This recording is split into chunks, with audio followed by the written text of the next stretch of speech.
warahmatullahi wabarakatuh. Alhamdulillahirrabbilalamin. Yang berbahagia teman-teman semua, terkhusus kelas 5C. Insya Allah selalu dimuliakan oleh Allah Subhanahu wa Ta'ala. Amin. Syukur alhamdulillah, pada kesempatan ini saya Nada Salsalila Ramadhani Said akan mempresentasikan tentang sistem pencernaan pada manusia.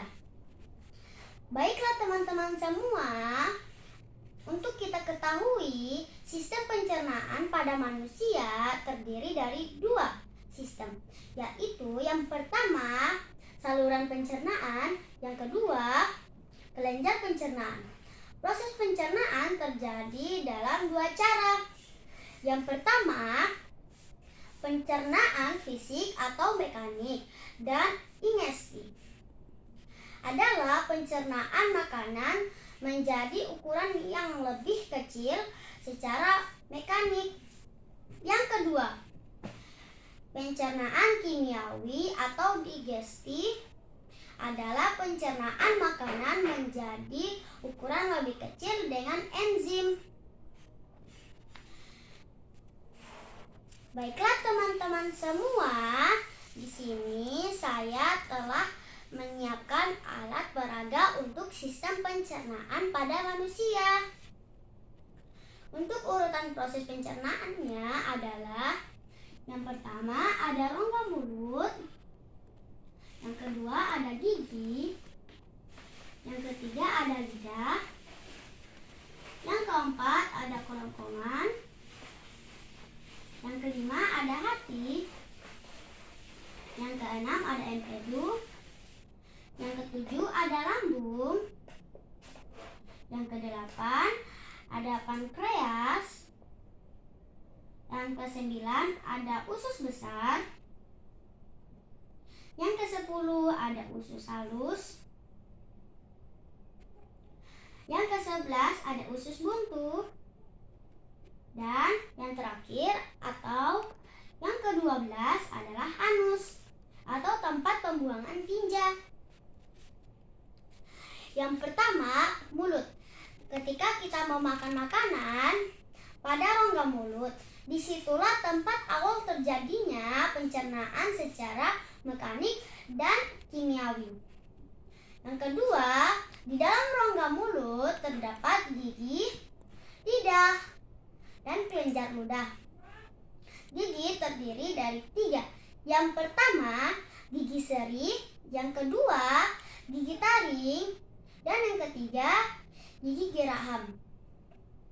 Yang pertama, gigi seri berfungsi untuk menggigit makanan.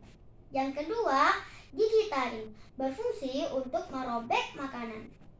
Yang ketiga, gigi geraham berfungsi untuk mengunyah makanan. Lidah berfungsi untuk semasa mengunyah, lidah membantu menyampurkan makanan dengan air liur agar mudah ditelan. Bentuk makanan bolus atau makanan yang sudah dikecilkan.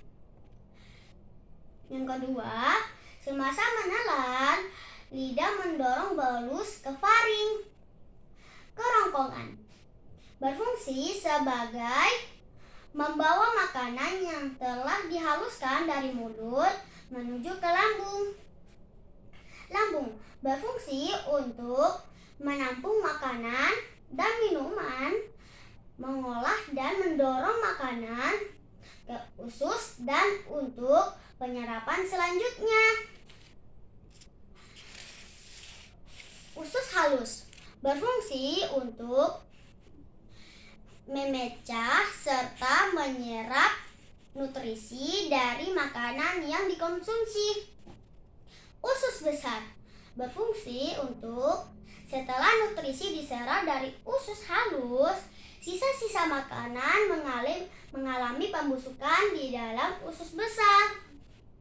Pankreas berfungsi untuk menghasilkan enzim pencernaan akan dibawa menuju usus halus.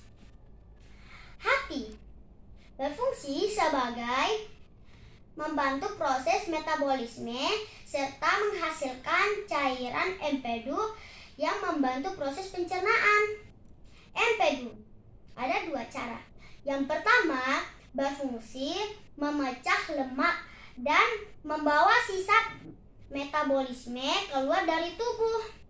Yang kedua, cairan empedu berwarna kuning kehijauan yang diproduksi oleh hati dan disimpan di kantong empedu. Usus buntu berfungsi untuk mendukung tubuh dan untuk menjaga kesehatan sistem pencernaan. Anus berfungsi mengeluarkan fase saluran dari pencernaan. Teman-teman semua, sebagaimana Allah Subhanahu wa Ta'ala berfirman, Bismillahirrahmanirrahim. Huwallahul khaliqul bari'ul musawwiru lahul asma'ul husna. Yusabbihu lahu ma fis samawati wal ard wa huwal azizul hakim. Artinya, dialah Allah yang menciptakan, yang mengadakan, yang membentuk rupa, yang mempunyai nama-nama yang paling baik. Bertasbihlah kepadanya yang apa yang ada di langit maupun di bumi. Dan dialah yang maha perkasa, lagi maha bijaksana. Quran Surah Al-Hasyr ayat 24. Demikianlah teman-teman semua presentasi dari saya. Semoga presentasi saya ini dapat bermanfaat dan berkah untuk kita semua. Berkah dalam nikmat Islam dan ihsan. Terima kasih banyak buat teman-teman semua. Saya juga mohon maaf jika terdapat kekurangan dalam presentasi saya ini.